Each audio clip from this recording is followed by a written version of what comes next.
छठ देबारू आजी हमहू करबै, अब की छठ देबारू आजी हमहू करबै।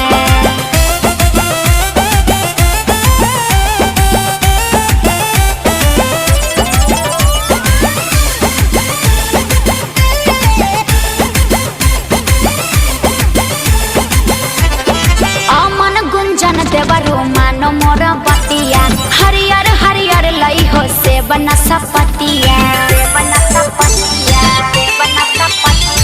नहीं जब मन भोता करो तैयारिया, फल फूल ले अइबो पालट के सड़िया। तोर बतिया से ही ओ सहमत भौजी, तोर बतिया से ही ओ सहमत भौजी। आहे तू करायब की छठ भौजी, आहे तू करायब की छठ भौजी, आहे तू करा। हाँ तो जाके जल्दी से पूजा के सामान ले आबो।